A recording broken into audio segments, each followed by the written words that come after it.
Okay, thank you. Hi, everybody. My name is Monica Carranza, and I currently work for the state of Illinois. You're going to hear me talk very differently about buildings than you just heard the Geisler representative talk. So, as you just heard, brand says a lot about your building stock. Well, or our building stock says a lot about our brand. If our building stock says a lot about our brand, I currently work in the Thompson Center. So my brand is inefficient. It's too hot, it's too cold, it's poorly used, it doesn't at all really work with the customers coming in, it's impossible to get into and out of, and it always smells like hamburgers or Taco Bell. So that would be the state of Illinois in a nutshell.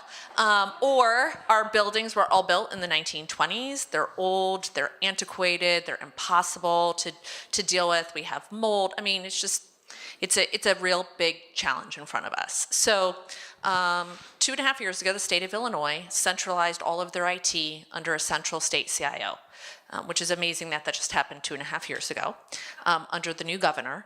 And I report up to the state CIO. We organized through lines of business.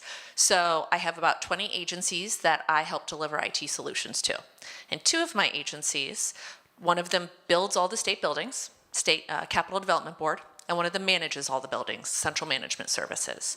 So we have a real estate portfolio at the state of, we think, 7,000 buildings.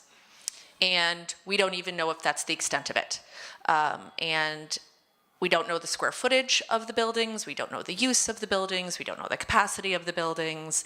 And so obviously from a data point, that's very challenging. But what is more challenging is when I got told on the day I met with our CDB director that the deferred maintenance on that real estate portfolio is currently over $10 billion.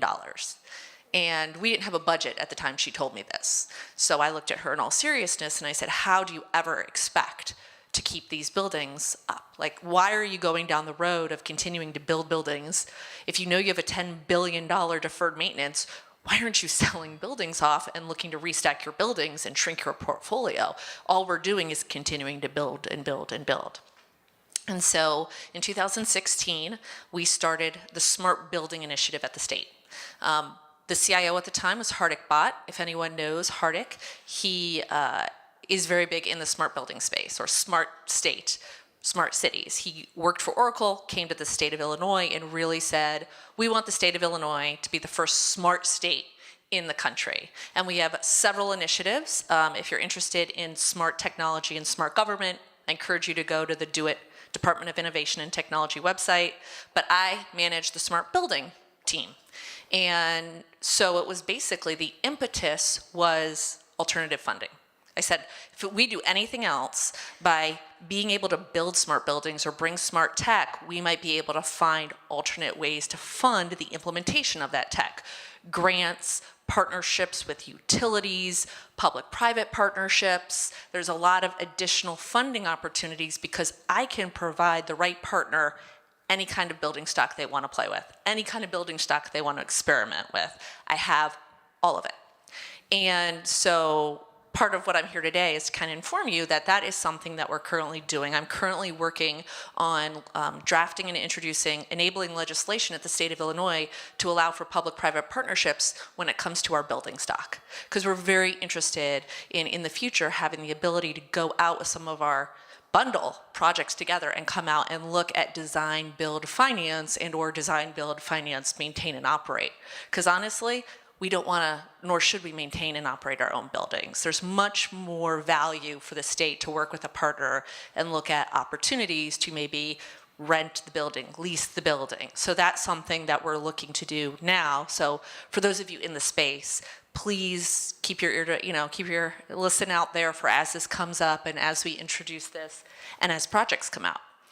A quick pitch. Our Department of Transportation already does have public-private partnership enabling legislation. So if you're in the transportation space, we're currently definitely looking for projects where we can go out and look for P3 partners. One of the popular ones for a while was the tollway on I-55. There was some discussion, and they're still exploring that. So In addition to the financing piece, I'm also, right now, one of the exciting buildings I want to talk to you about today that we are working on is our first true smart building project at the state is a prison that we are adding on to out in Joliet, Illinois. So for those of you in this space, there's a lot here about commercial real estate, and that's amazing.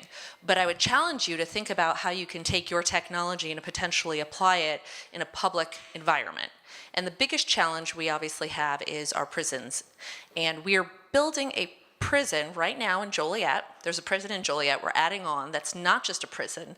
It'll be a mental health facility and a fully functioning hospital. And we don't want it to look like a prison. This is where we're putting those people in our state who have the most severe mental handicaps. So it needs to be a hospital. It needs to be safe for them. It needs to be safe for the officers. But we want it to be bleeding edge of smart technology. The director of the Department of Corrections came from Iowa. They've built some beautiful smart prisons in Iowa. So he knows what he's doing, and he wants to see that here. But, you know, in talking and looking at what you guys have out here, there's not a lot of people in the prison space. And it's a little scary, but there's a reason why. But when you talk about tracking work orders, visitors, you know, ingress and egress, security, video monitoring, building controls in and of itself, there is a lot there that's very similar to commercial real estate, but then we have that additional impact of having it be a prison and having additional challenges that we can't necessarily solve on our own. You know, we're really looking for partners in the real estate space to come and say, here's what real estate does.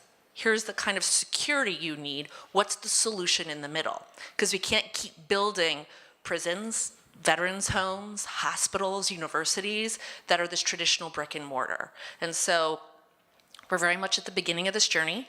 I'm dragging people kicking and screaming as I need to, but I'm really here today to let you know that we're here. We're very serious about this initiative. I'm very serious and driven and looking for and interested in partners, in educating our teams and our architects and engineers in all the new technologies out there. So would love to work with any and all of you on how we could do that. So that's us. Thank you so much.